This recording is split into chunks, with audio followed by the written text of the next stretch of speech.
여러분, 안녕하세요. 70세에 버려진 아내 300억 유산 상속녀 되다 오화입니다. 지난 4화 GK그룹 회장실에서 벌어진 첫 번째 대결을 기억하시나요? 순자 여사는 자신을 쫓아낸 전 남편 박진태 회장의 가장 큰 약점, 바로 회사 빚의 주인이 되었습니다. 이제부터 내가 당신의 주제가 무엇인지 똑똑히 알려주도록 하지. 그녀의 차가운 선전포고와 함께 통쾌한 복수의 서막이 올랐죠. 오늘 5화에서는 순자 여사의 두 번째 공격이 시작됩니다.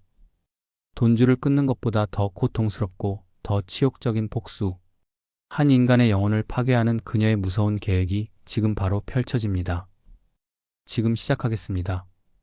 GK그룹 회장실에서 쫓겨나듯 나온 박진태 회장과 두 자식은 그야말로 혼돈 그 자체였습니다. 박 회장은 자신의 차로 돌아오자마자 운전기사에게 버럭 소리를 질렀습니다. 멍청하게 서 있지 말고 당장 은행으로 가. 아는 은행장들한테 전부 연락해. 박 회장은 이 상황을 믿고 싶지 않았습니다. 그래, 이순자 그 여자가 빚을 좀 샀다고 해서 뭐가 달라져? 다른 은행에서 돈을 빌려 갚아버리면 그만이야. 그는 애써 스스로를 진정시키며 수십 년간 관계를 맺어온 은행장들에게 전화를 돌리기 시작했습니다. 하지만 전화기 너머에서 들려오는 대답은 모두 똑같았습니다. 아이고, 박 회장님. 죄송합니다. 지금은 저희도 어렵습니다. 갑자기 상부에서 지침이 내려와서요. 진태건설에 대한 추가 대출은 불가능하다고 합니다. 박 회장님 정말 죄송합니다. 한두 군데가 아니었습니다. 그가 아는 모든 은행이 마치 약속이라도 한 듯이 그에게 등을 돌렸습니다. 박 회장은 그제야 깨달았습니다. 이것이 GK그룹, 즉 이순자의 힘이라는 것을. 대한민국 재계에 막강한 영향력을 행사하는 GK그룹의 눈 밖에 나면서까지 자신의 썩은 동아줄을 잡아줄 은행은 어디에도 없었습니다. 그는 완벽하게 고립된 것입니다. 이순자. 박 회장은 아무도 없는 사무실에서 평생의 원수처럼 아내의 이름을 부르짖었습니다. 하지만 순자의 진짜 복수는 이제 시작이었습니다. 최민준 변호사가 그녀에게 물었습니다. 회장님, 이제 박진태 회장의 숨통을 조일 시간입니다. 채무 상환을 압박해서 회사를 부도 처리할까요? 순자는 조용히 고개를 저었습니다. 아니요, 최 변호사님. 그 사람은 돈을 잃는 것보다 더 무서워하는 게 있어요. 그게 무엇입니까? 바로 세상의 시선입니다. 평생을 존경받는 기업가, 자수성가한 신하로 불리며 살아온 사람이니까요.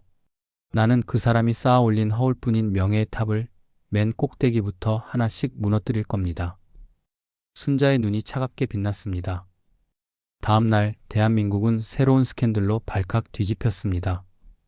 한 인터넷 언론사의 단독 보도로 시작된 기사였습니다. 단독 존경받는 기업가 박진태 회장의 두 얼굴. 50년 조강 지쳐 알고 보니 내쫓겨. 기사는 순자 여사의 기적 같은 인생 역전 스토리를 조명하며 그 이면에 숨겨진 박 회장의 잔인한 이혼 과정과 불륜 사실을 상세히 폭로했습니다.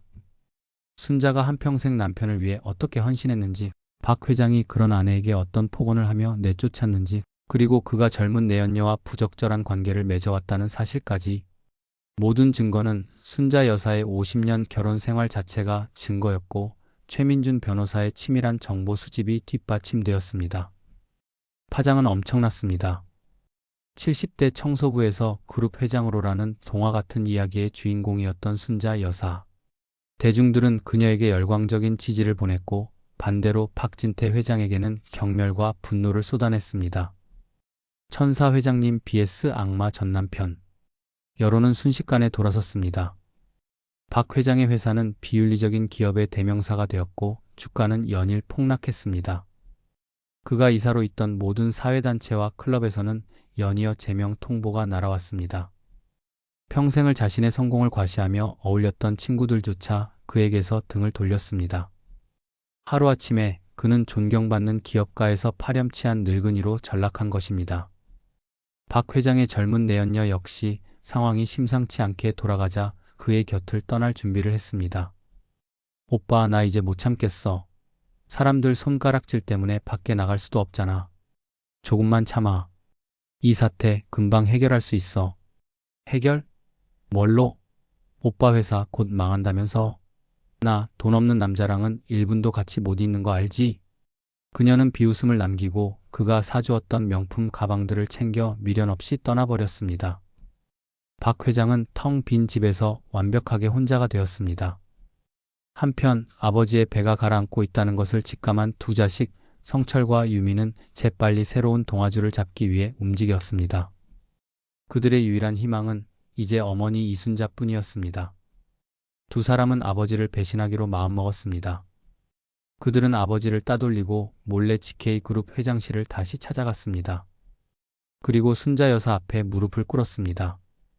어머니, 저희가 죽을 죄를 지었습니다. 아버지에게 세뇌당해서 저희가 잠시 정신이 나갔나 봅니다. 제발 용서해 주세요, 어머니. 두 사람은 악어의 눈물을 흘리며 자신들이 얼마나 후회하고 있는지를 열변했습니다. 순자는 아무 말 없이 팔짱을 낀 채 그들의 가증스러운 연기를 지켜보았습니다. 한참을 울며 불며 용서를 빌던 아들 성철이 마침내 본색을 드러냈습니다. 어머니, 저희가 어머니를 위해 무엇이든 하겠습니다.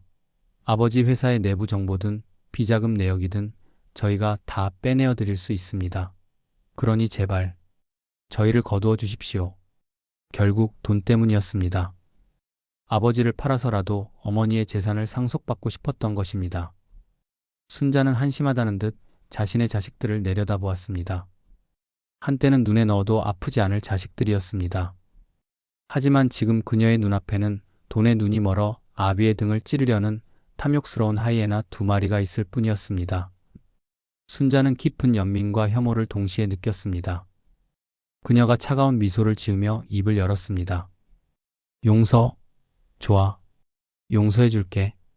그 말에 두 자식의 얼굴에 화색이 돌았습니다. 정말이세요, 어머니? 그래.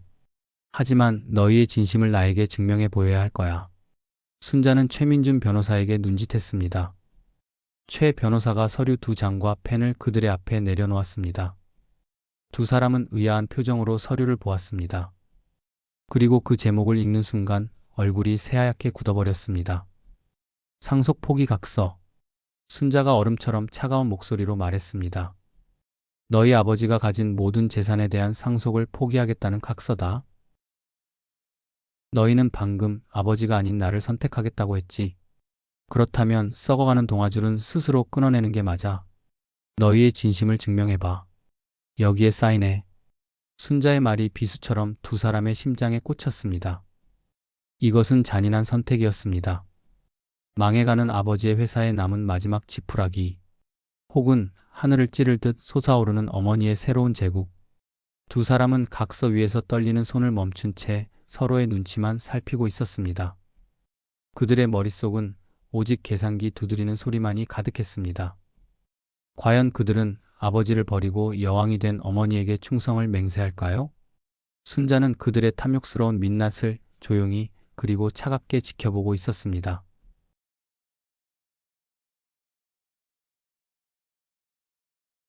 여러분, 5화는 여기까지입니다. 순자 여사의 복수는 이제 가족의 가장 추악한 밑바닥을 향하고 있습니다. 과연 두 자식은 어떤 선택을 하게 될까요? 그리고 이 사실을 알게 된 박진태 회장은 또 어떤 반응을 보이게 될까요? 다음 6화에서는 이기심으로 똘똘 뭉친 가족이 서로를 물어뜯으며 파멸해가는 과정이 통쾌하게 그려집니다. 다음 이야기를 절대 놓치지 마세요. 구독과 좋아요는 작가에게 큰 힘이 됩니다. 감사합니다.